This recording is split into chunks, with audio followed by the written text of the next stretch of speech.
हाँ, पीसी सिंह जी, आपकी ही बात हो रही थी मुख्य रूप से, क्योंकि अवेस्ता के लिए आप कुछ कह रहे थे। तो देखिए, अवेस्ता का मूल टेस्ट उपलब्ध है, जो अपनी मूल भाषा पारसी भाषा में है। वो पूरा तो समझ जी में मेरे भी नहीं आएगा, लेकिन थोड़ा बहुत तो समझ में आएगा, है ना। जिसे संस्कृत ही वाले दे दी जाए तो पूरी तरह से संस्कृत को एक बार में नहीं पढ़ पाएगा। पाली भाषा दे दी जाए तो अवेस्ता को आप एक प्रकार की पाली भाषा जैसा समझ लें, कि हम लोगों को पाली भाषा जितनी समझ में आएगी उतनी अवेस्ता भी समझ में आएगी। लगभग वैसे ही मान लें। पाली प्राकृत जो भी हो, वो भी एक प्रकार की प्राकृत है, हम ये मान रहे हैं। लेकिन उसका अंग्रेजी अनुवाद उपलब्ध है पूरी तरह से। तो अंग्रेजी अनुवाद तो आप पढ़ लेंगे, यही भी बात हो रही थी। सपूत जी कह रहे थे कि अंग्रेजी अनुवाद तो वो पढ़ के समझ सकते हैं, तो अंग्रेजी अनुवाद मिल सकता है। गुरुदेव, ये कह रहे थे ना कि हिंदी अनुवाद भी उसका बन जाएगा। जी, देखिए, होने को तो सब कुछ संभव है, लेकिन वही बात है ना, उसमें मानव श्रम लगेगा। जी जी। तो अब उसमें श्रम लगेगा, कौन व्यक्ति कितना समय लगाएगा, क्यों करेगा, कैसे करेगा, समझ रहे ना, उसके कुछ व्यवहारिक पक्ष हैं। जी तो अब कोई बड़ा संस्थान हो, अगर पैसा लगाने को तैयार हो, तो फिर तो कुछ भी हो सकता है। अब देख रहे हैं वेद का ही कार्य कितनी कठिनाई से चल रहा है। वही अभी जी ईसापुर जी ने कहा कि अब अनुवाद आप करेंगे, भाई आपका तो पूरा वेद की ओर है, वेद छोड़ करके व्यवस्था करेंगे। तो हमने कहा हम तो नहीं ही करेंगे, जो कुछ करेगा एआई करेगा। एआई करेगा का मतलब ये है कि ईसा पुत्र जैसे लोग उसमें लगे, युवा पीढ़ी के बच्चे वाले, हो सकता कोई आपके पास भी हो, घर में पड़ोस में कोई बच्चा यदि एक सेवा भाव से कर दे, तो उसको टेस्ट दे दिया जाए। अंग्रेजी का हिंदी हो सकता है, अवेस्ता की जो मूल भाषा है उसका अनुवाद तो एआई नहीं कर पाएगा, क्योंकि पारसी भाषा तो एआई को नहीं आती, ये मैं कह देता हूं, है ना। लेकिन उसे अंग्रेजी आती है, तो जो कि अंग्रेजी अनुवाद उपलब्ध है, उस अंग्रेजी की हिंदी वो कर सकता है। जैसे सारण का संस्कृत अनुवाद है, जो सारण ने वेद भाषा किया वो संस्कृत में किया। अब उस संस्कृत का लोग हिंदी और अंग्रेजी करके दे रहे हैं आज के लोग। भाई संस्कृत आती है तो उसकी हिंदी कर दे रहे हैं। वेद करना कठिन है, वेद नहीं समझ में आ रहा है, लेकिन जो सारण ने संस्कृत में किया है उसकी हिंदी करने वाले बहुत मिल जाएंगे। तो वैसा ही है, क्योंकि अंग्रेजी अनुवाद उपलब्ध है, जिसने भी कर दिया है, तो अंग्रेजी से तो किसी भाषा में किया जा सकता है, हिंदी में, या जिसको जिस भाषा में चाहिए, कोई बंगाल वाला चाहे बंगला में। तो एआई अंग्रेजी का किसी भाषा में अनुवाद कर सकता है, लेकिन एआई से अनुवाद कराने में भी तो किसी को लगना पड़ेगा। तो वो है, कोई हो करना चाहे तो कर ले। गुरुदेव, कितने पृष्ठ का है ये बताएं जरा।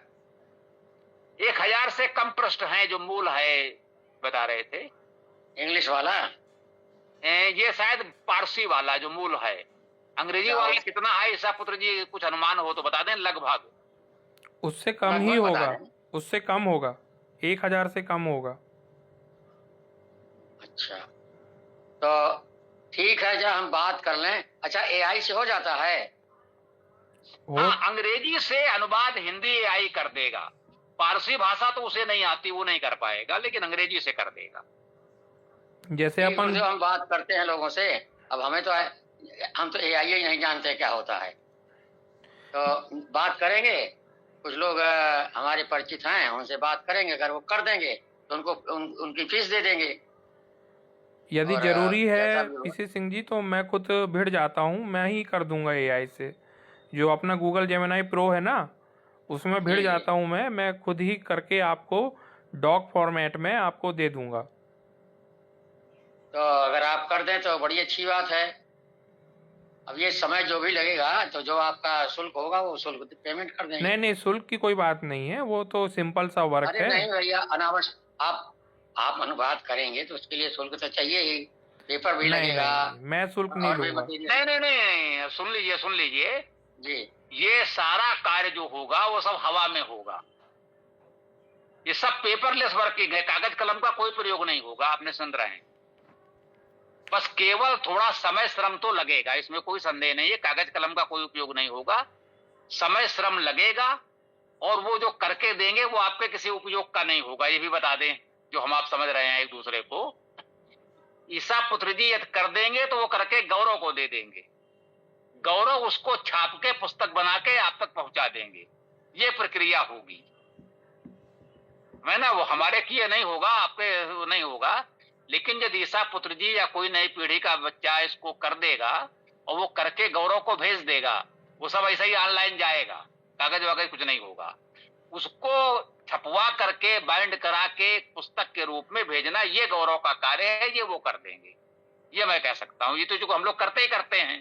तो यदि वो डाटा भिजवा देंगे तो उसको छाप के पुस्तक बना के हम लोग भिजवा सकते हैं, ये गौरव कर सकते हैं। लेकिन वो अनुवाद हो करके आ जाए कहीं से कैसे भी, वो देखा जाएगा। तो गुरुदेव ऐसा अगर हो जाए तो करवा दीजिए। अब असल में गुरुदेव मुझको ये रहता है कि अपनी जो लाइब्रेरी है उसमें अधिक से अधिक ग्रंथ हो, और थोड़ा मान लीजिए ज्यादा हम नहीं पढ़ पाएंगे, कुछ तो पढ़ लेंगे, कुछ तो पढ़ेंगे, कुछ तो ज्ञान होगा, उसका बेसिक नॉलेज कुछ तो मिलेगा। जी मैं बता दूं कि ये जो गूगल जेमिनी प्रो है ये फ्री में अवेलेबल है। आप बस उधर टेक्स्ट डालिए और वो तुरंत फ्री में अनुवाद कर देता, ज़्यादा टाइम नहीं लगता। बस आप टेक्स्ट डालें, वो 1 मिनट लेगा, तुरंत हिंदी में कन्वर्ट होके आपके पास आ जाएगा फ्री में। ऐसा है ना कि हम चूंकि जानते नहीं हैं, बड़ा मुश्किल से तो मोबाइल चला पाते हैं, कक्षा जी चला पाते जी हैं, जी, ये तो समस्या है ना। और यही सत्य है। मुझे बताने दीजिए, थोड़ा हम ये कह सकते हैं कि हम दोनों के बीच में कोऑर्डिनेट करने की स्थिति में है। हमारी भूमिका वही है जो एम.के. गांधी अफ्रीका गए थे, वकालत करने नहीं, वकील की भाषा में उनकी बात सुन के समझाने में। गुजराती में उनसे सुन लिया, उसको अंग्रेजी में वकील को समझा दिया, बाकी मुकदमा वकील लड़ेगा। तो हमारी भूमिका वही वाली है। हम थोड़ा सा इनके बीच में कोऑर्डिनेट कर सकते हैं। ईसा पुत्र जी जो कह रहे हैं, भैया जी क्या 1 मिनट में ये पूरी पुस्तक करके दे देगा, तो फिर क्या है, कल दे दो, गौरव जी छपवा के भिजवा देते हैं। लेकिन वो 1 मिनट में नहीं होगा। जैसे विष्णु पुराण का इनको कहा था, तो वो विष्णु पुराण दे रहे हैं एक एक अंश करके, तो उन्होंने शायद 4 भेज दिए हैं, अभी 2 और आने हैं, क्या है। तो थोड़ा थोड़ा करके विष्णु पुराण अनुवाद नहीं कर रहे हैं, केवल टेस्ट बना के भेज रहे हैं, तो उसमें भी समय लग रहा है। तो वो हम कह रहे हैं, तो उन्होंने जैसे कह दिया 1 मिनट में, इसका अर्थ नहीं है कि वो 1 मिनट में आ जाएगा। ये सब जी कुल मिला के व्यवहारिक रूप से मान लीजिए आपसे कहा जाए कि अंग्रेजी का हिंदी अनुवाद करके देना है, तो ये कितने दिन में आप कब तक दे पाएंगे? 1 हफ्ते में तो हो ही जाएगा निश्चित रूप से। अब समझ में आया आपके? जो उन्होंने 1 मिनट कह दिया था, जब बात हुई ठोस तो बोले हाँ 1 हफ्ता तो लगेगा। अब 1 हफ्ते का मतलब है वृक्ष की अपनी परिस्थितियां होती हैं, अब दूसरा हफ्ता लगेगा कि तीसरा हफ्ता लगेगा, एक व्यवहारिक बच्चे सिद्धांत रूप में उन्होंने कहा कि यदि लग करके प्रयास करेंगे तो 1 हफ्ते में संभव है, यूं समझ लीजिए। तो देखिए हो जाएगा तो फिर आगे बढ़ा जाएगा। स्वामी जी नमस्ते, साथी सहयोगियों को नमस्ते। जो भी चर्चा चल रही है अनुवाद वाली, उस पर मेरा मत इस तरह से है कि मैंने भी एक पुस्तक का गूगल ट्रांसलेशन के थ्रू करना, इसमें जेमिनी था नहीं, जैसे जेमिनी के बारे में जानमान नहीं है, लेकिन गूगल ट्रांसलेशन के थ्रू मैंने अनुवाद करने का प्रयास किया था। तो उसमें अनेकों गलतियां आई थी, क्योंकि मैं उसको पकड़ पा रहा था, इसलिए मैंने उसको ठीक करके अपने पास में उसको उतार के रखा। और जो हमारे परिचित लोग थे जो अंग्रेजी कम जानते थे उस समय करने समय के अंदर, तो उनको उसका भेजा भी मैंने। तो इसी बात को भी थोड़ा सा जांच परख लीजिए कि जो अनुवाद कर रहा है क्या वो ठीक है। हाँ, अंग्रेजी अनुवाद तो आप उसको हिंदी में कन्वर्ट करोगे तो भैया आपको थोड़ा बहुत बुद्धि तो लगाना पड़ेगा। 1 मिनट, जैसे कि अभी जो महर्षि दयानंद जी का ऋग्वेद भाष्य आता है, उसमें जो हिंदी अनुवाद रहता है वो बहुत कठिन होता है, उसको पढ़ने के लिए बहुत बुद्धि लगाना पड़ता है। वैसे ही अभी जो आप ये जैन-अवेस्ता का इंग्लिश का हिंदी करेंगे ना, तो वो हिंदी पढ़ने में आपको थोड़ी कठिनाई होगी ही।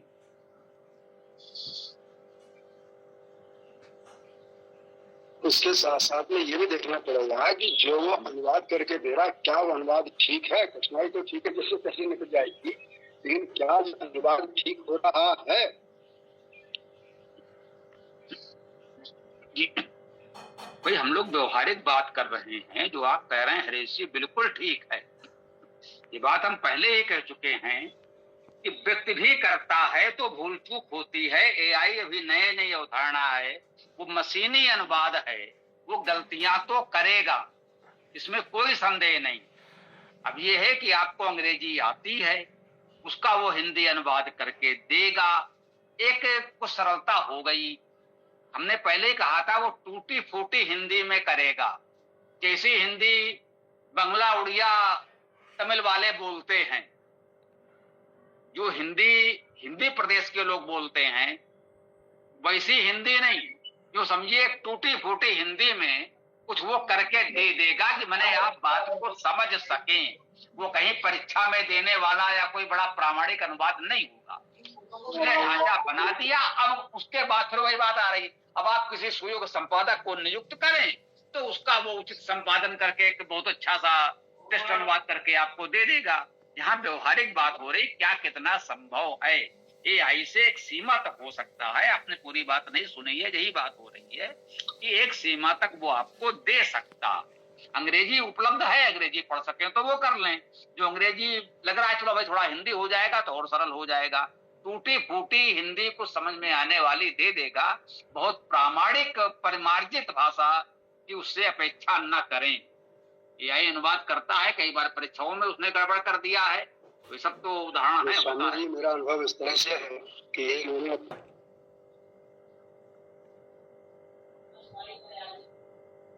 गुरुदेव एक बार मैंने राष्ट्रीय भक्ता नई दिल्ली को एक अपील भेजी थी। उस अपील को मुझे वापस लौटाया गया ये कह के कि आप इसका अंग्रेजी ट्रांसलेशन करके भेजिए। तो मैं इसको लेके जगह जगह घूमा, तो किसी ने 1500 बताया, किसी ने 2000 बताया, किसी ने 2200 बताया, किसी ने 1800 बताया, सब बताते रहे। मैंने कहा भाई इतने पन्ने, बोले पन्ने होने से क्या होता है, हमारा खर्चा है। अच्छा ठीक है, तो आप वापस करो। क्यों? मैंने कहा मैं नहीं करूँगा।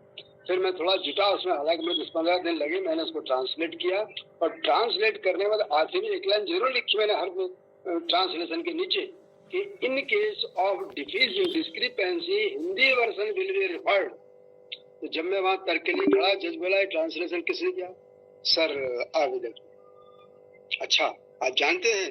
सर मैंने प्रयास किया। चलो बहुत बढ़िया, बहुत बढ़िया, धन्यवाद, हाँ करिए।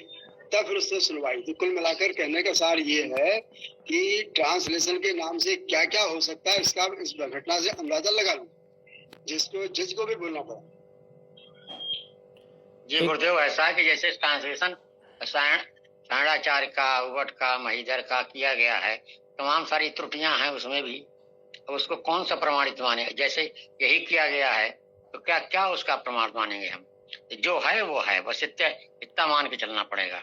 धन्यवाद गुरुदेव। एक काम करते हैं, मैं एक काम करता हूँ, एक डेमो दूंगा। एक अध्याय का मैं ट्रांसलेशन आपको बना के दे देता हूँ एआई से, है ना, इंग्लिश का हिंदी करके दे देता हूँ।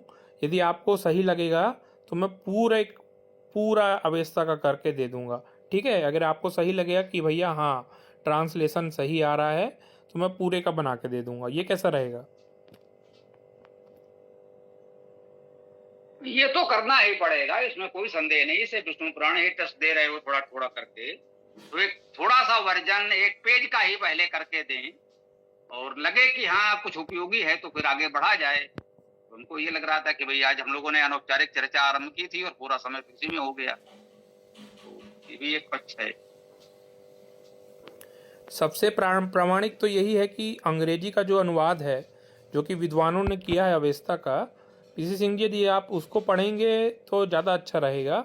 और हिंदी अनुवाद यदि आप पढ़ना चाहते हैं तो एक काम कीजिएगा, आप अंग्रेजी भी साथ में रखिएगा और हिंदी भी साथ में रखिएगा। तो उसको देख देख के आप यदि आप करेंगे ना तो आपको ज़्यादा अच्छे से समझ में आ जाएगा। जी मैं प्रयास करूंगा, लेकिन जैसा गुरुदेव ने कहा पहले थोड़ा सा करके दीजिए ताकि उससे कुछ समझ में आए कि नहीं ये उपयोगी है। पहले थोड़ा सा करके दीजिए। ठीक है, तो कल मैं भिड़ता हूँ। कल मैं एक अध्याय या फिर जितना भी हो, ये अवेस्ता का पहले का, जिसको क्या कहते हैं, यासना करके कुछ कहते हैं, उसके कुछ भाग को मैं ट्रांसलेट करके आपको भेजूंगा। ग्रुप में भेज दूंगा या फिर स्वामी जी को भेज दूंगा, स्वामी जी आपको भेज देंगे। जी जी जी जी धन्यवाद। जो भी हो, इसे अभी तो विष्णु पुराण में ही लगे हैं, ये कार्य हो जाए फिर इसको भी थोड़ा सा किया जाए, है ना, एक एक करके इसको निपटाओ। और वही कहा भी एक प्रश्न एक सूक्त जो भी समझा जाए उसकी भाषा में, तो इतना किया जाए फिर आगे देखा जाएगा। जी गुरुदेव जी। धन्यवाद। देखिए इतना समय तो इसमें हो गया।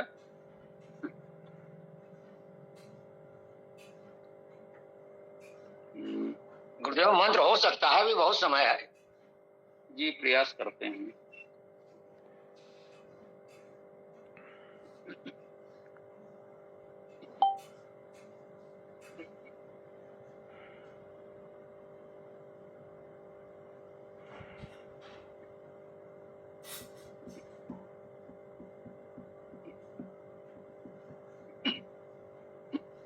ओम हम ब्रह्म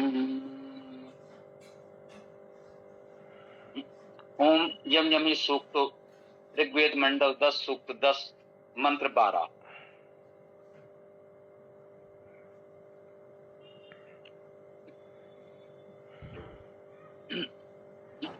ओम नवै उते तन्वा तन्मं संप्रप्रत्याम पापम आहूयः स्वसारं निगच्छात् अन्येन मत प्रमुदः कल्पयस्व न ते भ्राता सुभगे वष्टि एतत्।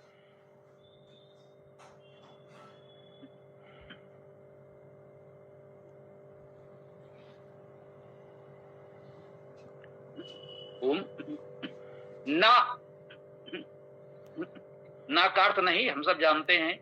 वह ये वैदिक भाषा में ही प्रयोग होता है, संस्कृत में भी प्रयोग नहीं होता है, केवल वेद में मिलता है या वैदिक भाषा में मिलता है। वेद संहिता ही नहीं, जो ब्राह्मण आदि ग्रंथ हैं उनमें भी प्रयोग मिलता है, लेकिन संस्कृत भाषा में भी नहीं मिलता। ये केवल प्राचीन वैदिक भाषा में ही मिलता है। वह ये ही के अर्थ में ही मान लें। न वह नहीं, उ ते, उ भी बताया निपात है, ही और भी के अर्थ में ही प्रयोग होता है। नवय उते ते तुम्हारा तनवा तन्व विस्तार न, ते तुम्हारा तनवा विस्तार वह ही तनवम, तन्व को अर्थात विस्तार को संप्रप्रच्याम, सम्यक प्रप्रच्याम स्पर्श करे। तुम्हारा विस्तार ही विस्तार को निश्चय ही नहीं स्पर्श करे। तो हम इसका अर्थ कर रहे हैं। देखिए, ते तुम्हारा ये सर्वनाम है, इसका अर्थ स्पष्ट है, कहीं कोई मतभेद किसी भी विद्वान के अर्थ में नहीं आएगा, सामान्य विद्यार्थी भी जानता है। ते अर्थात तुम्हारा। तनवा विस्तार, तन धातु का अर्थ विस्तार करना है, इसलिए हमने तनवा का अर्थ विस्तार किया। वह ही, अभी हमने बताया कि यह वैदिक भाषा का अव्यय है, उसका अर्थ ही होता है, अव्यय या निपात जो भी कह लें। तो फिर है तनुवम। अब तनुवम ये द्वितीय विभक्ति एक वचन है, विस्तार को तन धातु इसमें भी है, तनुवा और तनुवम। तनुवा प्रथमा विभक्ति कर्ता कारक एक वचन में है, तो तुम्हारा विस्तार, और ही तनुवम विस्तार को, तुम्हारा विस्तार ही तनुवम विस्तार को वो निश्चय ही ना नहीं सम प्रप्रच्याम स्पर्श करे। कह रहे हैं कि तुम्हारा विस्तार ही विस्तार को सम्यक स्पर्श न करे। भाई ये क्या बात हुई? लोग तो यही शुभकामना देते हैं कि भाई तुम्हारा विस्तार बहुत अधिक हो और सम्यक रूप से विस्तार को, विस्तार की चरम सीमा को, परम स्थिति को स्पर्श करे। यानी केवल यहां पर भाव है तुम्हारा विस्तार ही विस्तार को स्पर्श न करे। अर्थात यदि आप ये चाहते हैं बस केवल हमारा विस्तार ही विस्तृत हो, आगे बढ़े और लोगों का न हो, हमारा प्रभाव क्षेत्र विस्तार हो, हमारी सामर्थ्य, हमारी सत्ता का विस्तार हो, हमारा जो विस्तार है वो बढ़ता रहे, विस्तृत होता रहे, अनंत तक जाता रहे, और अन्य लोगों का विस्तार न हो पाए, तो ये ठीक बात नहीं है। कहते हैं पापम आहु, आहु अर्थात कहा गया। आह लौकिक संस्कृत में भी आह त्राह कहा के अर्थ में प्रयोग होता। अब ये वे धातु है कहना पुकारना के अर्थ में, उससे बना है, या ऐसे ही कैसे लोग प्रचलित हो गया है, जो भी कोई मानना चाहे। तो यदि हम धातु अर्थ करना ही चाहेंगे तो हुए धातु पुकारना के अर्थ में है हवंते पुकारते हैं, हवे पुकारते हैं, ये प्रयोग तो वेद में मिल ही रहे हैं। तो उसी प्रकार से आहू ये ही हो सकता है। आ तो उपसर्ग है, बिल्कुल ठीक है ना। तो पापम आहू पाप को कहते हैं। यदि कोई ये भावना रखे केवल हमारा विस्तार ही विस्तार को स्पर्श करे, परम विस्तार को हमारा ही विस्तार, हमारा प्रभाव ही स्पर्श करे, किसी अन्य का विस्तार न हो, कहते हैं पापम आहू, इसे तो पाप कहते हैं।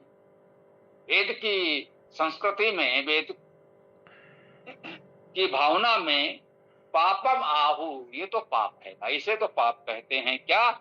यह अर्थात जो स्वसारम निगच्छात, स्वसार को जाता है या प्राप्त करता। ये स्वसार क्या है ये देख लें। स्वसार को जाता है या प्राप्त करता है, ये अर्थ बिल्कुल ठीक है। अब स्वसार को समझना है। स्वसार पहले भी स्वसा आया था। स्वसा का लोक व्यवहार में एक रूढ़ अर्थ बहन से होता है, ठीक। बस यही लेकर के लोग कहीं कहीं अनर्थ कर जाते हैं। ये जो कहें कि पहले से यदि मन में वो भरा हुआ है तो फिर वो अर्थ निकल आता है। अब ये कहें स्वसारम निगच्छात, निगच्छात का मतलब निश्चित निरंतर, गच्छात जाता है, जो स्वसार को जाता है, स्वसार को प्राप्त करता है। जाने के अर्थ वाली सभी धातुओं में प्राप्त करने का अर्थ होता। कहते हैं कि जो स्वसार को प्राप्त करता है इसे पाप कहते हैं। स्वसार अपने सार को, स्वार्थ, स्वार्थ क्या है? अपना सार, जो अपने ही सार को प्राप्त करना चाहता है ये पाप कहलाता है भाई। अब ये सार क्या है ये भी समझ लें। एक तो सार का अर्थ हम लोग जानते हैं कि भाई जो कुछ सार है वो हमको मिले, लेकिन ये शब्द बना कैसे? इसका वास्तविक अर्थ क्या होगा? श्री धातु है, श्री सरति गच्छति, है ना। श्री धातु का अर्थ है चलना, सरकना, जाना। गत्यर्थक धातु है। मुझे लगता है कि हिंदी में या वर्तमान खड़ी बोली में जो हम लोग सरकना बोलते हैं ये शायद यही श्री धातु है, श्री सरति। इसी से शब्द बना है सरस्वती, सराहवती, गतिशीलता से युक्त। संभवतः सरस्वती नदी बहुत तेज प्रवाह से बहती होगी, इसलिए उस नदी का नाम सरस्वती रखा गया। बहुत अधिक प्रवाहवान। नदियां तो सभी बह रही हैं, सभी नदियां बहती हैं, ऐसी कोई स्थिर तो होती नहीं नदी। नदी का तो कार्य ही बहना है, उद्गम से समुद्र तक वो तो बहती ही रहती है, चलती रहती है। तो सभी नदियां प्रवाहमान हैं, लेकिन एक नदी को विशेष रूप से सरस्वती कहा गया, तो मुझे लगता है उसका नाम सरस्वती इसलिए रखा गया कि बहुत वेग से बहती हो, उसका प्रवाह बहुत तीव्र होगा, इसलिए उसे सरस्वती कहा गया। क्योंकि सरस्वती नदी यदि क्षेत्र देखें उसका, तो अरावली पर्वतमाला के बिल्कुल पश्चिमी किनारे से बह रही, तो कहीं ना कहीं अरावली पर्वतमाला की ऊंचाई उसके वेग को बढ़ाने में सहयोग कर रही। निकल रही है तो हिमालय से ही आ रही है, हिमालय से आती है, लेकिन उसका जो प्रवाह का मार्ग है वो पूरी तरह से अरावली पर्वतमाला के पश्चिमी छोर को छूता हुआ लगभग जा रहा है। तो चूंकि पर्वत एक प्रकार से पड़ रहा है तो उसको, पर्वत की ऊंचाई उसको दूसरी दिशा में ढकेलेगी। तो कह सकते हैं कि सरस्वती नदी का प्रवाह हिमालय के उद्गम से लेकर और गुजरात में सोमनाथ, द्वारिका में समुद्र में मिलने तक निरंतर वो अत्यंत वेगवान रहा होगा, इसलिए उसका नाम सरस्वती रखा गया होगा। ये एक अनुमान किया जा सकता है, क्योंकि बहुत से ऐसे प्राचीन बातों का अनुमान हम शब्दों से, भाषा से लगाते हैं। तो स्वसारम का अर्थ हुआ अपनी गति को, अपनी प्रगति को। स्वसार अपनी ही प्रगति को जो प्राप्त करने में लगा है।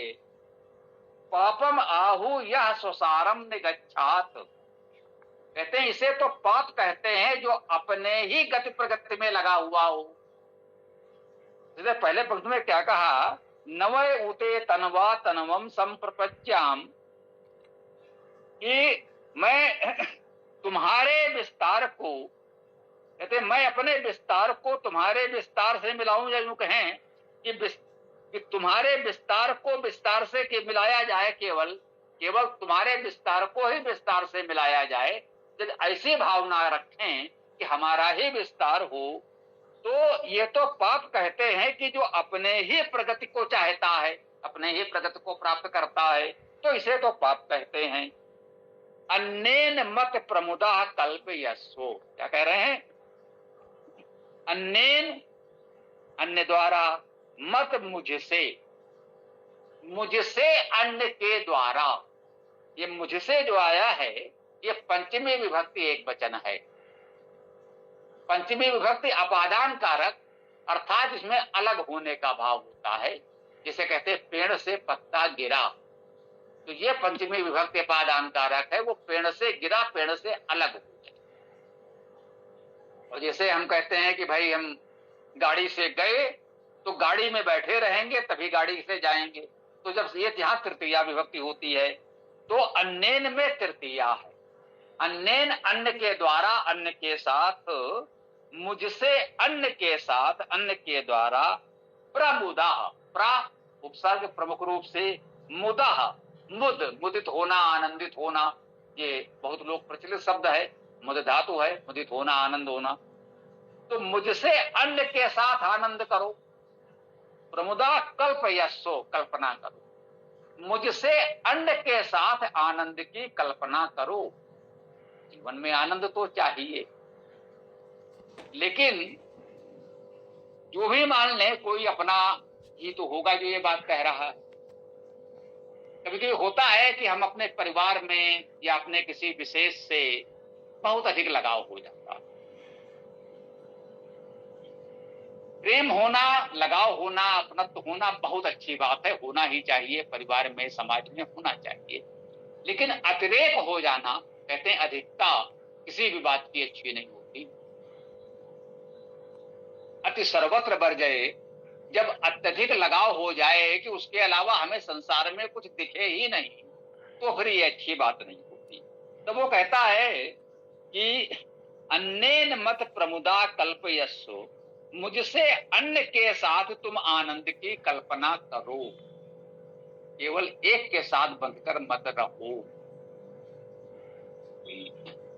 हमारा भाई है, बहन है, माता पिता है, कोई मित्र है, कोई भी है, अब एक के साथ ही डूबे रहेंगे तो फिर जीवन सही दिशा नहीं ले पाएगा। उस मोह, इसको मोह कहते हैं। प्रेम में तो उदारता होती है, प्रेम में तो विवेक होता है, उदारता होती है, कुछ अच्छा से अच्छा करने का भाव होता है। मोह कहते हैं अंधा होता।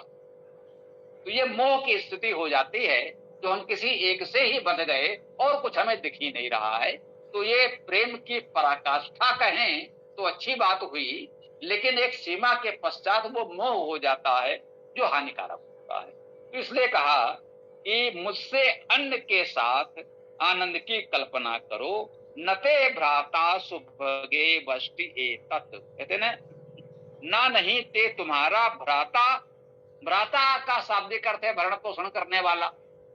तो जो तुम्हारा भरण पोषण कर रहा है उसके प्रति प्रेम की भावना, सम्मान की भावना, सहयोग की भावना होना अच्छी बात है। लेकिन यदि उसी के मोह में बंध जाएंगे तो जिसके लिए वो भरण पोषण कर रहा है उसका जो सदुपयोग हो सकता है, समाज के हित में हम कुछ बड़ा कर सकते हैं, वो नहीं कर पाए। कोई हमारा भरण पोषण कर रहा है, सहयोग कर रहा है, तो इसलिए कि भाई हम अपने स्वाध्याय चिंतन को, सेवा को आगे बढ़ाएं, उसका लाभ समाज को मिले। कहते हैं नते भ्राता, तुम्हारा भरण पोषण करने वाला, ना नहीं सुभगे, हे सुभग, हे सुंदर सेवा में, पहले भी शब्द आ चुका है, सु सुंदर, उत्तम, भग भज सेवायाम धातु से ये भग बना। तो सुभगे ये संबोधन कारक में है, संबोधन कारक नहीं होता वैसे तकनीकी रूप से, ये संबोधन में है। सुभगे अर्थात हे सुंदर उत्तम सेवा युक्त, ये तुम्हारा भरण पोषण करने वाला भ्राता, चाहे तो इसका अर्थ भाई कर लें, लोक व्यवहार में, लौकिक भाषा में भ्राता का अर्थ भाई होता है, ठीक है। तो कह सकते हैं कि नते भ्राता सुभगे, हे सुभगे, तुम्हारा ये भरण पोषण करने वाला या तुम्हारा ये भाई ना नहीं वष्टि अर्थात चाहता है, एतत् अर्थात यह। तुम्हारा भ्राता, तुम्हारा भरण पोषण करने वाला या तुम्हारा भाई यह नहीं चाहता है कि तुम केवल हमारे साथ ही बंधे रहो, हमारे मोह में ही ग्रस्त रहो। ये तो वास्तव में सच्चा प्रेम है। तो थोड़ा सा आगे बढ़ो, इस मोह जाल से निकलो और अपने शक्ति सामर्थ्य का उपयोग समाज के लिए करो।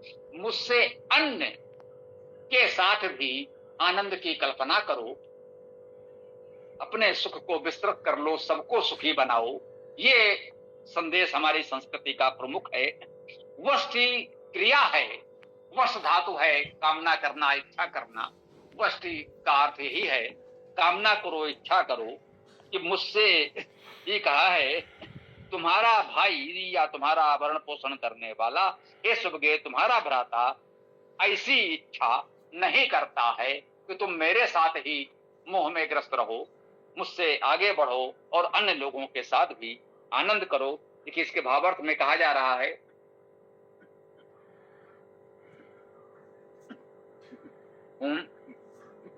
कोई भी विस्तार इतना विस्तृत नहीं हो जो तुम्हारे विस्तार को सम्यक स्पर्श कर सके। देखिए, इसकी भी सुंदर कामना है।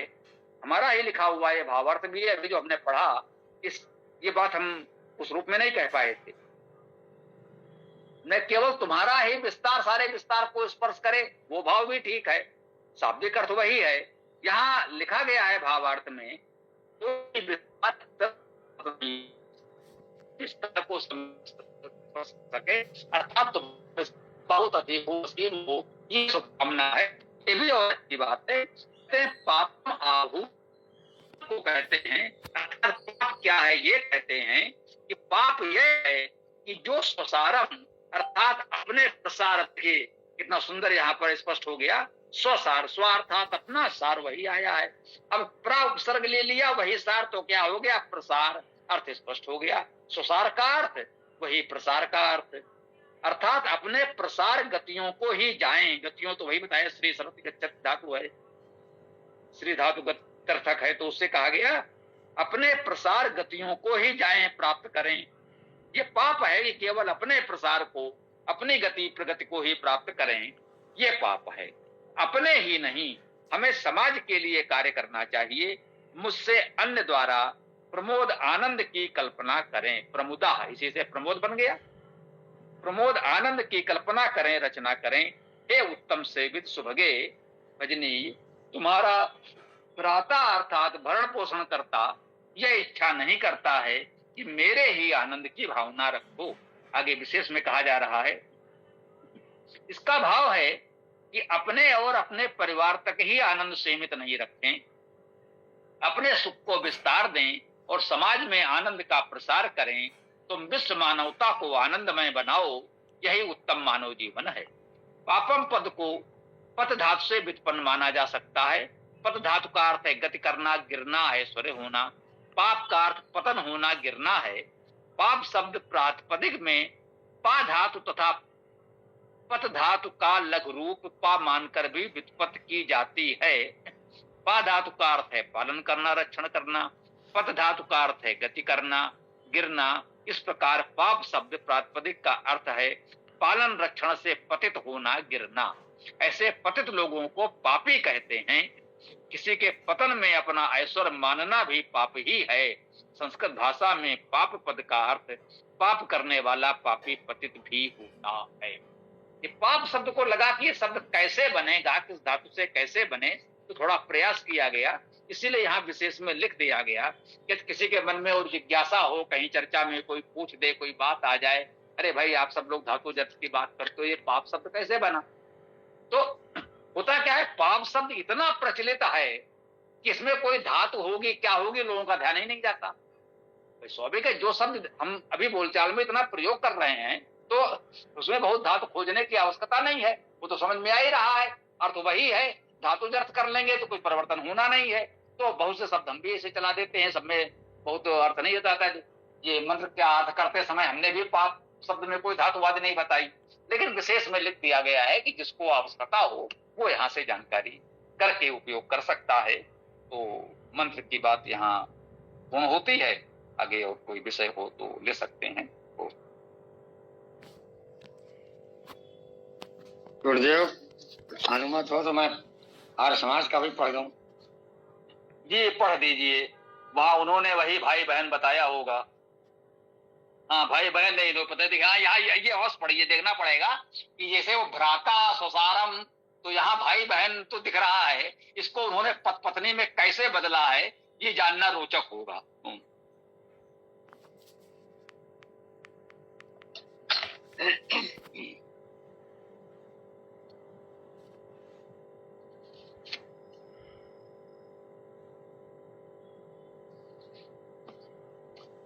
इसमें गुरुदेव पदार्थ में है, पत्नी कहती है किम क्या तू भ्राता भाई असत हो गया है। नहीं ये तो कल पढ़ा था, इसके बाद वाला 12वां मंत्र है आज। अच्छा हाँ 12वां। फिर इसमें भी है, पति कहता है कि वाह यही विकल्प ठीक है कि जब मैंने असमर्थ हो तुझे दूसरे पद से नियोग की आज्ञा दे दी तो तू बहन समान हो गई और मैं भाई समान हो गया। अब तेरे तन्वा शरीर से तन्वम अपने शरीर को नहीं संप्रक्षाम संगत करूं, यही ठीक है। क्योंकि पापम पापी आहु कहते हैं विद्वान लोग और समाज के लोग उसको यह जो स्वसारम इस प्रकार बहन स्वीकार किए के साथ निगच्छात संगम करे। सुभगे हे सौभाग्यवती तू मत मुझसे अन्य के साथ प्रमुदः आमोद प्रमोद का कल्पयस्व अनुभव कर। तेरा भ्राता भरण पोषण मात्र करने वाला भाई बन गया वह व्यक्ति एतत् इस समागम को नहीं वष्टि चाहता है। भावार्थ, पति कहता है कि जब असमर्थ पति पत्नी को नियोग की आज्ञा दे देता है तब स्वयं भ्राता हो जाता है, अतः उसके साथ पुनः समागम करने वाले को समाज और राष्ट्र के जन पापी कहते हैं। इसलिए अन्य पति के साथ समागम कर, यह भाई हुआ। पति अब तेरे साथ समागम कर्म नहीं करना चाहता। धन्यवाद गुरुदेव जी। कोई भी थोड़ा सा भी विवेक लगाएगा तो पता चल जाएगा इसमें कितना अनर्थ किया गया है। ये बिल्कुल अस्वीकार, बिल्कुल जो हर समाज के लोग सारण आदि को कहते हैं कि उबड़ सारण ने जो अनर्थ किया है ये उससे भी अधिक अनर्थ प्रतीत हो रहा है ना। बिल्कुल बलपूर्वक लेखापोती करके मंत्र कहाँ है उसको कहाँ ले जा रहे हैं और कितना अनुचित संदेश दे रहे हैं कि इसमें कहीं पति पत्नी आया ही नहीं है और पति असमर्थ है, अर्थात कह लीजिए कि कथित रूप से नपुंसक हो गया। अब वो पत्नी को दूसरे के साथ नियोग करने की अनुमति आज्ञा दे रहा है। चलो भाई ठीक है। अब क्या इतने से वो भाई हो गया? मान लीजिए पति किसी कारण से, रोग आदि से, किसी उससे असमर्थ है और संतान की आवश्यकता है, उसने नियोग की अनुमति दे दी, यहाँ तक तो ठीक है। चलो भाई संतान चाहिए और किसी कारण से भी, स्वास्थ्य कारणों से पति नहीं कर सकता, गर्भाधान नहीं कर सकता, संतान नहीं दे सकता, तो भाई चलो ठीक है, वंश चलाने के लिए संतान की आवश्यकता है, तुम कहीं नहीं रुकता, नियोग की अनुमति दे देता है, यहाँ तक तो ठीक है। लेकिन क्या इससे पत्नी का संबंध समाप्त होकर भाई बहन का संबंध हो जाएगा? ये तो कोई बात नहीं हुई। आज देखते हैं बहुत से लोग हैं, बाकी सब कुछ ठीक है, लेकिन अब वो चिकित्सा हुई, पता चला कि हाँ भाई ठीक है, वो शारीरिक रूप से स्वस्थ है, संपर्क कर सकता है, सब कुछ कर सकता है, लेकिन वो संतान नहीं हो पा रही है। जांच पड़ताल में पता चला कि हाँ भाई पत्नी तो ठीक है, वो तो मां बनने की स्थिति में है, लेकिन मान लीजिए पुरुष के ही उसमें कुछ दोष है कि हाँ भाई वो संतान उत्पत्ति नहीं कर पा रहा है। बाकी वो कर्म तो कर पा रहा है, लेकिन उसके शुक्राणुवाद की कमी है, कुछ दोष है कि भाई वो गर्भ नहीं ठहरेगा। तो चूंकि पत्नी स्वस्थ है, वो मां बनने की स्थिति में है, तो किसी दूसरे से नियोग करके वो मां बन सकती है, बिल्कुल ठीक बात है। लेकिन क्या इससे पत्नी का संबंध भाई बहन में बदल जाएगा? अब हम बिल्कुल कहेंगे भैया ये किस वेद मंत्र में कहा गया है कि इसी स्थिति में वो भाई बहन हो जाएगा, जरा बताओ तो। अब लोग इस मंत्र को प्रमाण के रूप में दे देंगे, देखो इसमें तो कहा गया है वो भाई बहन हो जाएगा, तो इसको हम प्रमाण कैसे मान लेंगे? मंत्र में तो ऐसा कुछ नहीं है, ये पूरी की पूरी इनकी मिलावट है। अब इस तरह से जब मिलावट करेंगे ये लोग, तो फिर तो समाज में अनुचित संदेश जाएगा, अनर्थ होगा, और फिर उसी को लेकर के लोग फिर आरोप लगाते हैं, आक्षेप करते हैं हर समाज पर, तो फिर कोई उत्तर देते नहीं बनता है। तो कुल मिलाकर हम लोग यही कर सकते हैं कि थोड़ा जागरूक रहें, सावधान रहें, और मान लें कि यार समाज के भाषा में भी कुछ इस प्रकार के मिलावट, गड़बड़ियां, त्रुटियां हैं, तो इसको लेकर के किसी से बहुत कठोरता से संवाद विवाद न करें, स्वीकार कर लें कि हाँ भाई ठीक है, मनुष्यों ने किया है, कुछ भूल चूक रह गई होगी, हाँ भाई ये मिलावट है, हम स्वीकार करते हैं, ये मंत्र में नहीं है लेकिन आ गया, वो हमारा प्रमाण नहीं, प्रमाण तो उतना है जितना मंत्र है। ये भाव यदि यार समाज में आ जाए, स्वीकार कर ले, तो समस्या ठीक है, अन्यथा तो फिर दूसरा पक्ष जब बात करेगा तो उत्तर देते तो नहीं बनेगा। जी स्वामी जी, एक व्याकरणाचार्य गंगा साहब शर्मा जी का पढ़ता हूँ। वो लिखते हैं, यम कहने लगा, हे यमी, मैं तुम्हारे शरीर से अपना शरीर नहीं मिलाना चाहता। यहाँ पर उन्होंने तन को शरीर इस्तेमाल किया है शब्द को, तो वही जो अपनी बहन के साथ संभोग करता लोग उसे पापी कहते हैं। हे सुंदरी, मेरे अतिरिक्त किसी अन्य पुरुष के साथ आमोद प्रमोद करो, तुम्हारा भाई वह काम नहीं करना चाहता है। ये उन्होंने किया तो जो लगभग मंत्र के आसपास तो दिखाई देता है, लेकिन आर्य समाज वाला एकदम भाग जा रहा है। और इसमें जो बात उसकी क्या नाम से लिखा है उन्होंने, सुंदरी, तो सुबह को सुंदरी कर दिया उन्होंने। तो इस तरह से ये थोड़ा सा शब्दों का हेरफेर तो आया है, लेकिन फिर भी मंत्र के अर्थ के आसपास तो दिखाई देता।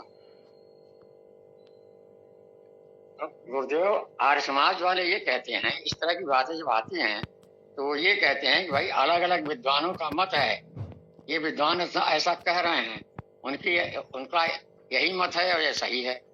अब इसका क्या जवाब दिया जाए गुरुदेव? अब हम लोग इतने ज्ञानी भी नहीं हैं, इतना जानकारी भी नहीं है, उनको चुप रहना पड़ता है। नहीं, ये बात ठीक है, विद्वानों का अपना मत है, बिल्कुल ठीक है, विद्वानों का अपना मत तो हो सकता है, लेकिन वो मत उचित है या नहीं है, ये तो हम विवेक लगाएंगे ना। ये तो स्पष्ट है कि मिलावट हो रही है, और घनघोर मिलावट हो रही है, अनुचित मिलावट हो रही है, बिल्कुल ही अनुचित संदेश दिया जा रहा है, तो ये तो स्पष्ट है, ये तो हम बता सकते हैं। थोड़ा सा विवेक का प्रयोग करेंगे तो प्रबुद्ध लोग कर सकते हैं। मैं इसको कहता रहता हूँ कि ऐसा नहीं है कि आप पहले व्याकरण में पीएचडी करेंगे तब वेद पढ़ेंगे। आप वेद पढ़ते रहेंगे, एक सामान्य सहज बुद्धि विकसित हो जाएगी, इतना तो समझ लेंगे कि भैया इसमें क्या लिखा है और क्या ये अर्थ कर रहे हैं, इसमें मंत्र का अर्थ कितना है और कितनी मिलावट है। तो मंत्र का अर्थ तो थोड़ा है, मिलावट अधिक है। और समाज वाले में जो भी हरीश जी ने पढ़ा कि वो सारण भाष्यावलंबी है, पूरा सारण वाला, मतलब उन्होंने सारण वाला लगभग सप्तसा उतार दिया है, और समाज वालों ने उसमें बहुत लिपापोती करके उसे वहां से निकालना चाहा है, वो भाई बहन वाला कहना नहीं चाहते थे।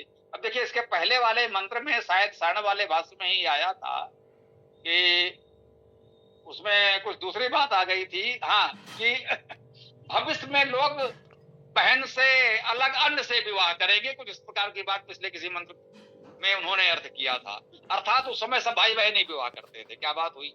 अब ये कितना बड़ा अनर्थ था, और ये उसी प्रकार से आर्य समाज वाला आज का अनर्थ है।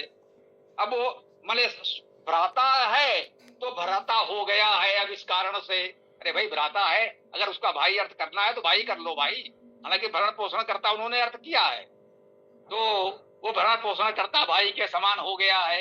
अब ये समान हो गया है क्या, क्यों है भाई? तो है ना, क्योंकि वो उन्होंने पति पत्नी, नपुंसक, नियोग, ये सब तो कल्पना से जोड़ा है। अब उसको जैसे तैसे लगाने के लिए हर शब्द पे उन्हें कुछ जोड़ तोड़ करके बात कहनी पड़ रही है। ईसा खत्म जी कुछ कहना चाह रहे थे मुझे लग रहा है, लेकिन वो बात थोड़ा हो गई, कुछ वो तो बता सकते हैं। गुरुदेव, यम यमी का अर्थ ही भाई बहन या पति पत्नी कर दिया गया है, यहीं से गड़बड़ी हुई है मेरे ख्याल से। धन्यवाद गुरुदेव। जी, मैं कुछ कहना चाह रहा था कि पंडित जयदेव शर्मा जी ने अपने प्रस्तावना में, अथर्ववेद की प्रस्तावना में कुछ कहा था कि विदेशी लोग जब ट्रांसलेशन कर रहे थे अथर्ववेद का या किसी अन्य वेद का, तो कुछ मंत्रों को उन्होंने छोड़ दिया। उनको लगा कि यहाँ तो बहुत ज़्यादा अश्लीलता है, तो उन्होंने उन मंत्रों को छोड़ दिया। तो शायद उनको बहुत अश्लील लगा होगा।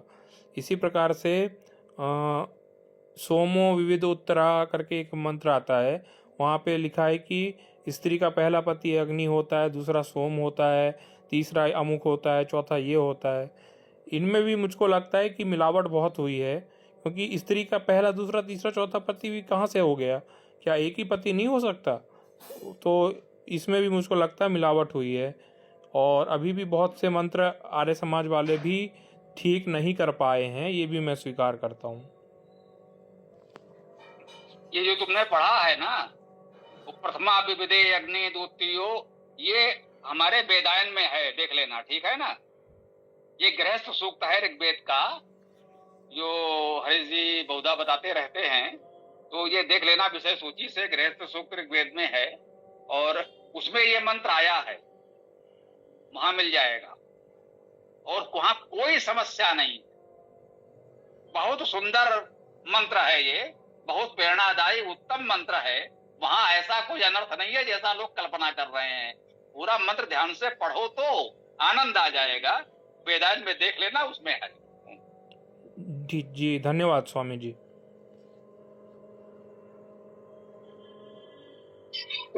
जो आपने बात कही साहब पुत्र जी, पति का अर्थ सिर्फ खाली वही नहीं होता जिससे विवाह होता। पति जो है रक्षा कर रहा है, पालन कर रहा है, तो वे सारे उस श्रेणी में हैं।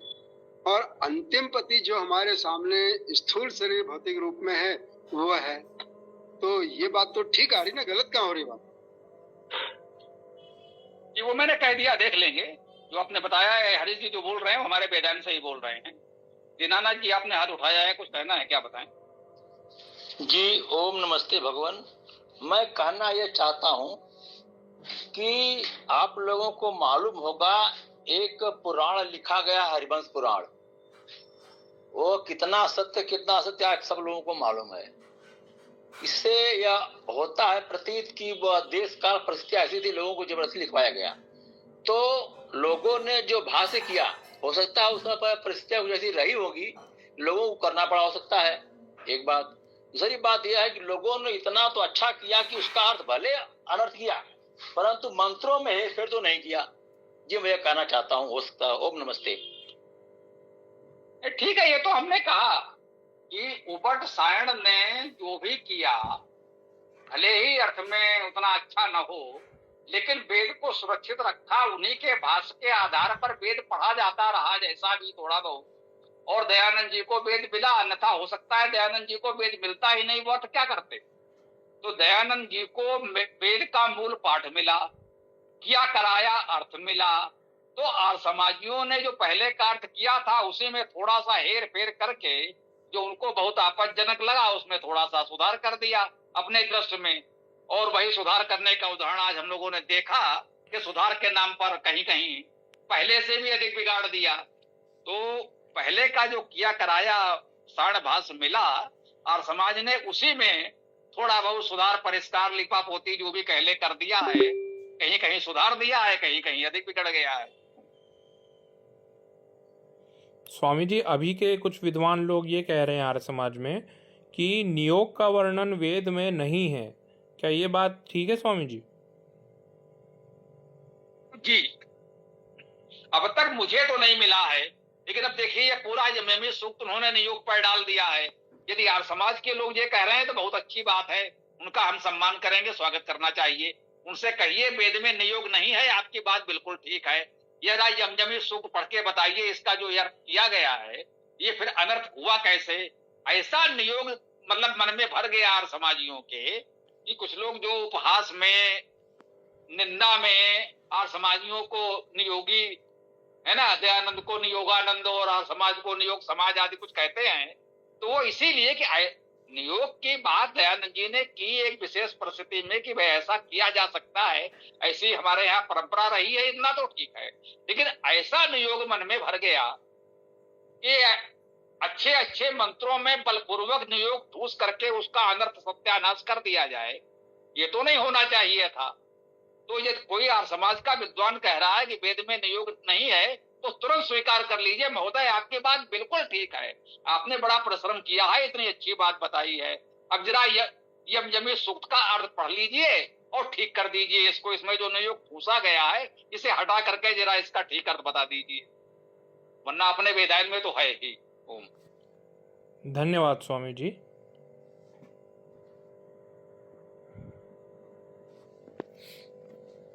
एक बात और भी है, ये वेद में नहीं, ये बात तो ठीक हो ही गई। नियोग जो है ये बाद की अवधारणा है। इस बात पर मनुष्यों ने विचार किया कि भाई यदि कोई ऐसी स्थिति बनती है कि जहां पर संतान उत्पन्न करने की असमर्थता आती, तब क्या किया जाए? स्त्री को उसके मां बनने के अधिकार से कैसे वंचित कर सकते हैं हम? तो स्त्री को मातृत्व देने के लिए इसका नियोग के बारे में विचार किया गया है। नियोग का वेद से कोई लेना देना नहीं, ये बात बिल्कुल सही है। ये स्पष्ट हो गया ना, जरूरी नहीं कि हर बात को हम बहुत फैलाएं। वेद में नहीं है और बाद में है तो स्पष्ट हो गया, वेद में नहीं था, बाद में लोगों ने किया होगा, ठीक है, बात पूरी हो गई। तो हाँ, किसी और को कुछ कहना हो तो बताएं, फिर समापन करें, समय हो रहा है। तो कोई विशेष बात हो तो रख सकते हैं, न था फिर पाठ करके समापन किया जाए। स्वामी जी, एक बड़ा प्रश्न है। अभी के कुछ विद्वान लोग ये कह रहे हैं कि भारत में, मतलब भारत से सबसे ज़्यादा मांस का एक्सपोर्ट होता है विदेशों में, गौमांस का। और इस क्यों होता है, उसको कैसे दूर करें? तो वो कहते हैं कि आप जो दूध लेते हो, दूध पीते हो, वो दूध लेना और दूध पीना यदि आप बंद कर दोगे तो भारत से गौमांस का एक्सपोर्ट भी बंद हो जाएगा। इस बात की क्या मतलब सच्चाई है, ये मैं जानना चाहता हूँ। जी देखिए, सिद्धांत रूप में ये बात ठीक है, इसको बहुत लंबा नहीं खींचेंगे, समय का ध्यान रखेंगे, समय हो गया है, बस थोड़ी सी बात करके आज की गोष्ठी को विराम देंगे, ध्यान रखिएगा, ठीक है। सिद्धांत रूप में ये बात बिल्कुल ठीक है, गो वंश का और कोई उपयोग बचा नहीं। हल जोतना, बैलगाड़ी चलाना, कोल्हू चलाना, बैल के सारे कार्य तो हो गए समाप्त, वो सब अब यांत्रिक हो गए हैं, तो बैल तो पहले से ही बेकार हो गए, अब उनको बांध करके कौन मुफ्त में खिलाए। अब रह गई गायें, दूध के लिए उनको पाला जा रहा है, अब दूध नहीं देती तब उनको मारा जाता है, गोमांस का निर्यात होता है। अब वो मेरे पास कोई प्रामाणिक आंकड़ा तो नहीं है कि समय विश्व में सर्वाधिक निर्यात भारत से हो रहा है, या अब तक भारत से गोमांस निर्यात इस समय सर्वाधिक हो रहा है। लोग कह रहे हैं, ये बात ठीक है, लेकिन मेरे पास कोई प्रामाणिक आंकड़ा नहीं है। लेकिन ये बात पूरी तरह सत्य है, ये बात पूरे विश्व से उठ रही है, केवल भारत से नहीं। यदि हमको इस बात को बचाना है, मांस निर्यात और ये समस्याएं, तो उसका हमें यही उपाय करना होगा कि हमें दुग्ध उत्पाद से बचना होगा। दूध और दूध से बनी सभी वस्तुओं का पूरी तरह बहिष्कार करना होगा।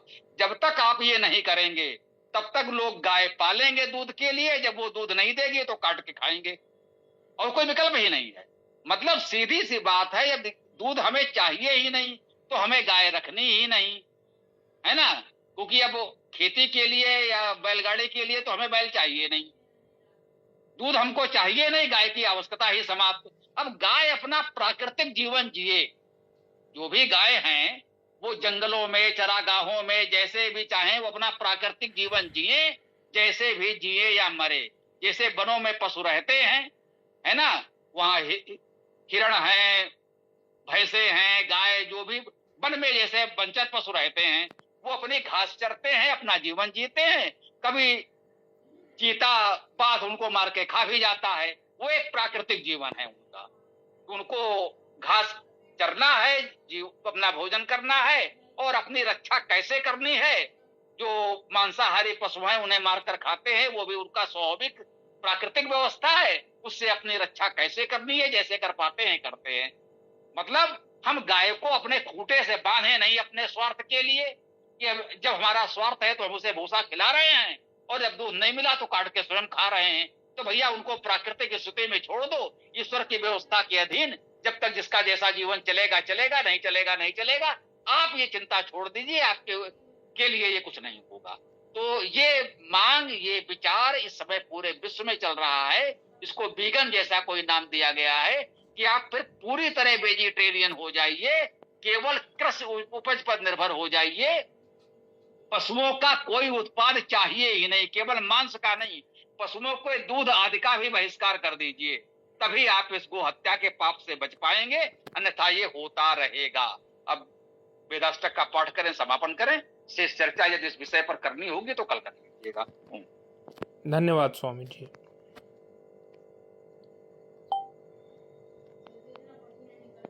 वेदाष्टक पाठ आरंभ जी ओम नमस्ते। मैं वेदाष्टक शुरू करता हूँ। ऋग्वेद प्रथम मंत्र ओम